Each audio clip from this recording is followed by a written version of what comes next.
জাহান্নামের টকবগে গরম বাতাস ও বিষাক্ত ধোঁয়া কবরে ঢুকতে শুরু করবে। কবর এতটাই সংকুচিত হয়ে যাবে যে পাঁজরের হাড় একটার ভেতর আরেকটা ঢুকে যাবে। তখন সেখানে উপস্থিত হবে এক কুৎসিত ভয়ঙ্কর দর্শন ব্যক্তি। তার শরীর থেকে মারাত্মক পচা দুর্গন্ধ বের হবে। মৃত ব্যক্তি ভয়ে চিৎকার করে বলবে, কে তুমি? তুমি কেন আমাকে ভয় দেখাতে এসেছো? সে কদাকার হাসি দিয়ে বলবে, আমি তোমার বদ আমল, আমি তোমার সুদ, ঘুষ, ব্যভিচার, গীবত, নামাজ তরক করার গুনাহ। দুনিয়ায় তুমি আমাকে বুকে জড়িয়ে রেখেছিলে, আজ আমিও তোমাকে ছাড়ব না। অতঃপর শুরু হলো দীর্ঘ অপেক্ষা। চলুন এখন আমরা এই ঘটনার সম্পূর্ণ কাহিনীতে প্রবেশ করি। শেষ নিঃশ্বাস। আপনার চারপাশের সব আওয়াজ ধীরে ধীরে দূরে সরে যাচ্ছে। বুকের ভেতরটা ফাঁকা, শ্বাস নিতে কষ্ট হচ্ছে, খুব কষ্ট। চোখের পাতা ভারী হয়ে আসছে। আপনি চাইছেন প্রিয়জনদের শেষবারের মতো কিছু বলতে, কিন্তু জিহ্বা নড়ছে না। পা থেকে শরীর অবশ হয়ে আসছে। এটাই মৃত্যু যন্ত্রণা, সাকারাতুল মাউত। ঠিক তখন আপনার চোখের সামনে দৃশ্য বদলাতে শুরু করে। দুনিয়ার পর্দা সরে যাচ্ছে, ডাক্তার আর দেখা যাচ্ছে না, পরিবারের কান্নার শব্দ অস্পষ্ট হয়ে গেছে। আপনি এখন এমন কিছু দেখছেন যা জীবিত মানুষ দেখতে পারে না। আসমান থেকে ফেরেশতারা নামছেন। আপনি যদি নেককার হন, তাদের চেহারা হবে সূর্যের মতো উজ্জ্বল, হাতে থাকবে জান্নাতের রেশমি কাপড় আর সুগন্ধি। কিন্তু যদি পাপিষ্ঠ হন, তাদের চেহারা হবে কয়লার মতো কালো, এতটাই ভয়ঙ্কর যে জীবনে আর কখনো দেখেননি। হাতে থাকবে জাহান্নামের দুর্গন্ধযুক্ত চট। তারা আপনার দৃষ্টিসীমার শেষ প্রান্তে দাঁড়াবেন।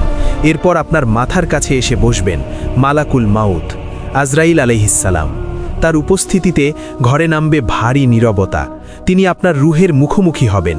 যদি পুণ্যবান হন, তিনি বলবেন, হে প্রশান্ত আত্মা, বেরিয়ে এসো তোমার রবের ক্ষমার দিকে, তার সন্তুষ্টির দিকে। সেই ডাক শুনে তৃষ্ণার্থ মানুষ যেমন পানির দিকে ছোটে, আপনার রুহও তেমনি শরীর থেকে বেরিয়ে আসতে চাইবে। কিন্তু যদি অবাধ্য হন, তিনি হুঙ্কার দিয়ে বলবেন, হে পাপিষ্ঠ আত্মা, বেরিয়ে এসো আল্লাহর ক্রোধ ও শাস্তির দিকে।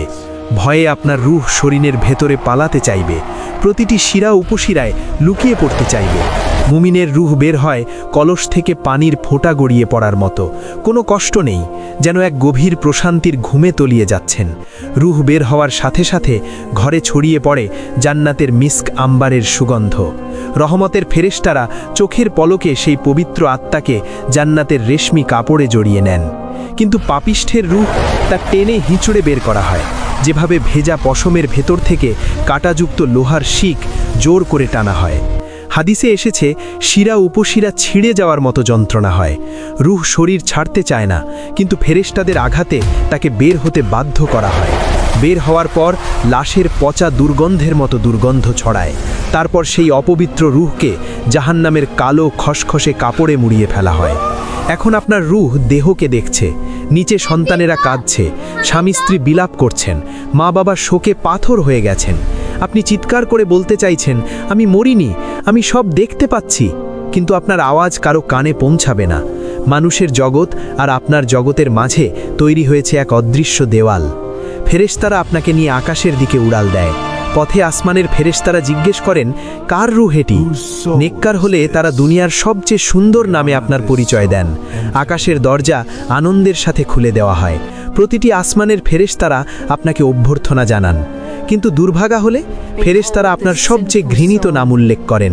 আকাশের দরজা বন্ধ করে দেওয়া হয়। আল্লাহ তাআলা বলেছেন, তাদের জন্য আকাশের দরজা খোলা হবে না যতক্ষণ না সুইয়ের ছিদ্র দিয়ে উট প্রবেশ করে। আল্লাহ তখন নির্দেশ দেন, আমার বান্দার আমলনামা ইল্লিনে বা সিজ্জিনে লিখে রাখো এবং রুহকে দুনিয়ায় ফেরত পাঠাও, কারণ মাটি থেকেই আমি তাকে সৃষ্টি করেছি আর মাটিতেই ফিরাবো। মুহূর্তে রুহ নিচে নেমে আসে। এখন সে নিজের মৃতদেহের কাছে। আপনাকে কাঠের তক্তায় শোয়ানো হয়েছে। সারা জীবনের সম্মান, ক্ষমতা, দাপট সব এখন সেই তক্তায় নিথর পড়ে আছে। আপন মানুষেরা জামাকাপড় খুলে নিচ্ছে। যে শরীরে আঁচড় লাগলে অস্থির হতেন, আজ সেই শরীরকে অন্যরা উল্টে পাল্টে ধৌত করছে। গরম না ঠান্ডা পানি তা বলার ক্ষমতাও নেই। আপনার রূহ পাশে দাঁড়িয়ে সব দেখছে। হাদিসে এসেছে, রূহ মিনতি করে বলে, আমার শরীর সাবধানে ধরো, জোরে ঘষবে না, আমি ব্যথা পেয়েছি। কিন্তু সেই আর্তনাদ কেউ শুনতে পায় না। গোসল শেষে আপনাকে 3টি সাদা কাপড়ে মোড়ানো হলো। দুনিয়ার সব রঙিন পোশাক আলমারিতে পড়ে রইল, সাথে যাচ্ছে শুধু পকেটবিহীন এই সাদা কাফন। আত্মীয় স্বজন, বন্ধু বান্ধব সবাই মিলে আপনাকে কাঁধে তুলে নিল। শুরু হলো আসল বাড়ির পথে যাত্রা। নেককার রূহ আনন্দে চিৎকার করে বলে, আমাকে তাড়াতাড়ি নিয়ে চলো, আমার রবের ওয়াদা সত্য, আমাকে আমার গন্তব্যে পৌঁছাতে দেরি করো না। তার কাছে কবর ভয়ের জায়গা নয়, বরং অনন্ত সুখের বিশ্রামাগার। কিন্তু বদকার ভয়ে কাঁপতে থাকে, হায় কপাল, তোমরা আমাকে কোথায় নিয়ে যাচ্ছ? ওই অন্ধকার গর্তে নিও না।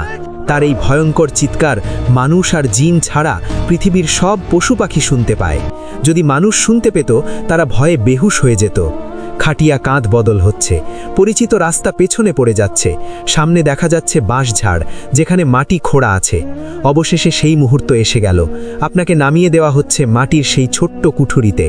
যাদের সবচেয়ে বেশি ভালোবাসতেন, যাদের ছাড়া এক মুহূর্তও চলত না, তারাই আজ নিজের হাতে আপনাকে এই অন্ধকার গর্তে শোয়ানো হচ্ছে। তারা বলছে, বিসমিল্লাহি ওয়া আলা মিল্লাতি রাসূলিল্লাহ, আল্লাহর নামে এবং তার রাসূলের তরিকায় তোমাকে সঁপে দিলাম। আপনাকে ডান কাঁধ করে শোয়ানো হলো, গায়ের বাঁধন খুলে দেওয়া হলো, মাথার উপর তক্তা বসানো শুরু হলো। একটু একটু করে দুনিয়ার শেষ আলো নিভে যাচ্ছে। তক্তা বসানো শেষ, শুরু হলো মাটি দেওয়া। মিনহা খালাকনাকুম, এই মাটি থেকেই তোমায় সৃষ্টি করেছিলাম। ওয়া ফিহা নুঈদুকুম, এই মাটিতেই তোমায় ফিরিয়ে দিলাম। আপনি শুনতে পাচ্ছেন মাটির ভারী শব্দ, বুকের উপর চাপ বাড়ছে। কিন্তু একসময় সব শব্দ থেমে গেল। চারিদিকে শুধু অন্ধকার, এমন অন্ধকার যেখানে নিজের হাতও দেখা যায় না। একেবারে নীরবতা।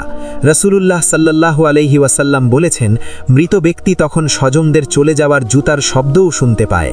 আপনি শুনছেন, বাবা, ভাই, বন্ধুরা আপনাকে একা ফেলে চলে যাচ্ছে।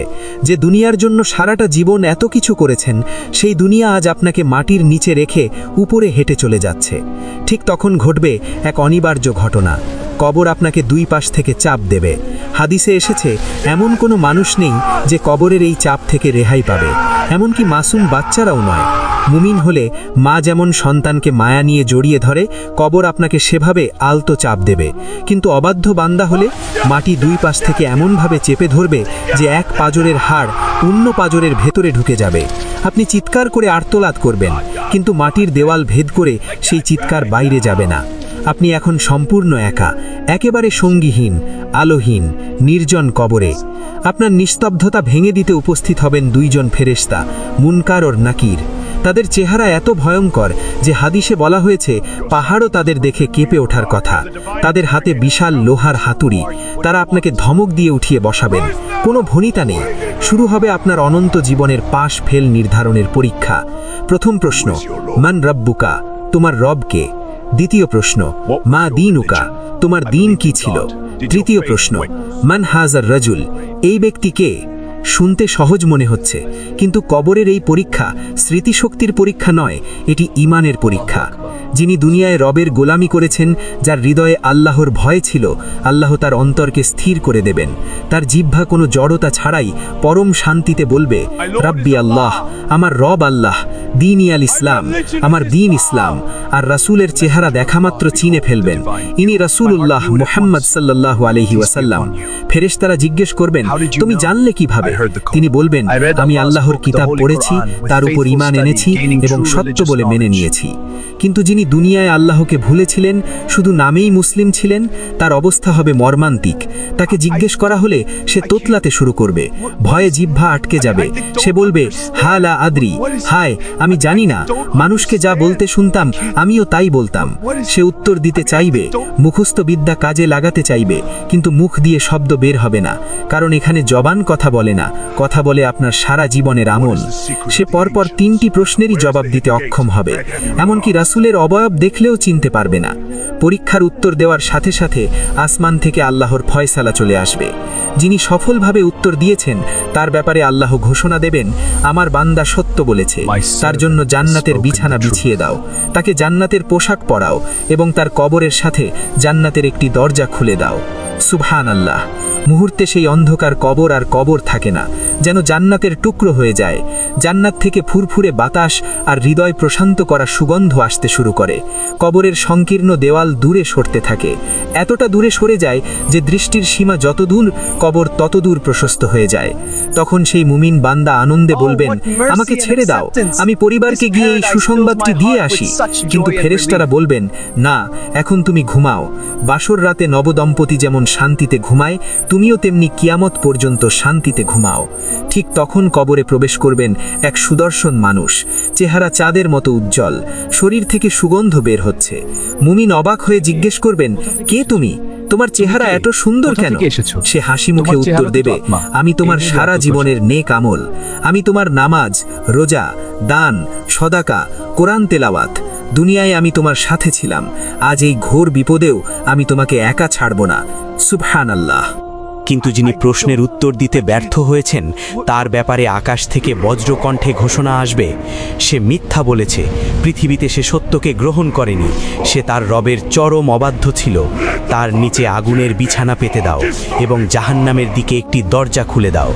সাথে সাথে জাহান্নামের টকবগে গরম বাতাস ও বিষাক্ত ধোঁয়া কবরে ঢুকতে শুরু করবে। কবর এতটাই সংকুচিত হয়ে যাবে যে পাঁজরের হাড় একটার ভেতর আরেকটা ঢুকে যাবে। তখন সেখানে উপস্থিত হবে এক কুৎসিত ভয়ঙ্কর দর্শন ব্যক্তি। তার শরীর থেকে মারাত্মক পচা দুর্গন্ধ বের হবে। মৃত ব্যক্তি ভয়ে চিৎকার করে বলবে, কে তুমি? তুমি কেন আমাকে ভয় দেখাতে এসেছো?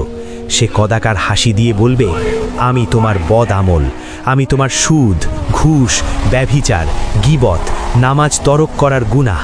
দুনিয়ায় তুমি আমাকে বুকে জড়িয়ে রেখেছিলে, আজ আমিও তোমাকে ছাড়ব না। অতঃপর শুরু হলো দীর্ঘ অপেক্ষা, আলমে বারজাখ, দুই জগতের মধ্যবর্তী এক পর্দা। কিয়ামতের সিঙায় ফুঁক দেওয়ার আগ পর্যন্ত সবাইকে এই জগতে অবস্থান করতে হবে। হাদিসে এসেছে, মুমিনের রূহ শরীর থেকে মুক্ত হয়ে সবুজ পাখির আকৃতি ধারণ করে। তারা জান্নাতের গাছে ঘুরে বেড়ায়, ফল ভক্ষণ করে, আরশের নিচে ঝুলন্ত প্রদীপে আশ্রয় নেয়।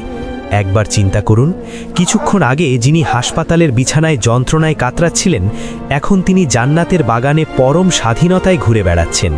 সেখানে তার সাক্ষাৎ হয় আগে মৃত্যুবরণ করা আত্মীয় স্বজনদের রুহের সাথে। বহুদিন পর প্রবাসী ফিরলে যেমন সবাই ঘিরে ধরে, বারজাখে মৃত আত্মীয়রাও নতুন রুহকে সেভাবে ঘিরে ধরে। তারা জিজ্ঞেস করে, দুনিয়ায় অমুক কেমন আছে? অমুক কি বিয়ে করেছে? অমুক কি এখনও নামাজ পড়ে? অন্যদিকে পাপীদের রূহকে নিক্ষেপ করা হয় সিজ্জিনে, জমিনের সর্বনিম্ন স্তরে। সেখানে তারা বন্দী অবস্থায় থাকে, না আছে মুক্তি, না আছে সংবাদ, শুধু অপমান আর লাঞ্ছনা। তবে মৃত্যুর পরও একটি অদ্ভুত যোগাযোগ ব্যবস্থা চালু থাকে। আপনার আমলনামার খাতা বন্ধ হয়ে গেলেও একটি জানালা খোলা থাকে। আপনি কবরে শুয়ে আছেন, হঠাৎ দেখলেন আপনার আযাব কমে যাচ্ছে বা নিয়ামত বেড়ে যাচ্ছে। আপনি অবাক হয়ে জিজ্ঞেস করবেন, আমার তো সব আমল বন্ধ, তাহলে এগুলো কোথা থেকে আসছে? ফেরেশতারা বলবেন, দুনিয়ায় তোমার নেক সন্তান তোমার জন্য দোয়া করেছে, অথবা তোমার সাদকায়ে জারিয়া, যে মসজিদ, মাদ্রাসা, এতিমখানা তুমি বানিয়েছিলে, তার সওয়াব পার্সেলের মতো তোমার কাছে পৌঁছে যাচ্ছে। তবে পাপীদের ক্ষেত্রে উল্টো চিত্রও আছে। কিছু মানুষ দেখবে তাদের শাস্তির আগুন দাউ দাউ করে বাড়ছে। কেন? কারণ দুনিয়ায় তারা এমন পাপের প্রথা চালু করে গেছে, অশ্লীল ভিডিও, খারাপ লেখা, শিরকের রাস্তা, যা মানুষ এখনও দেখছে বা করছে। যতজন মানুষ ওই পাপে লিপ্ত হচ্ছে, তার ভাগ কবরে শুয়ে থাকা ওই ব্যক্তির আমলনামায় জমা হচ্ছে। এভাবে কবরের প্রথম রাত পার হয়ে সকাল হবে। দুনিয়ায়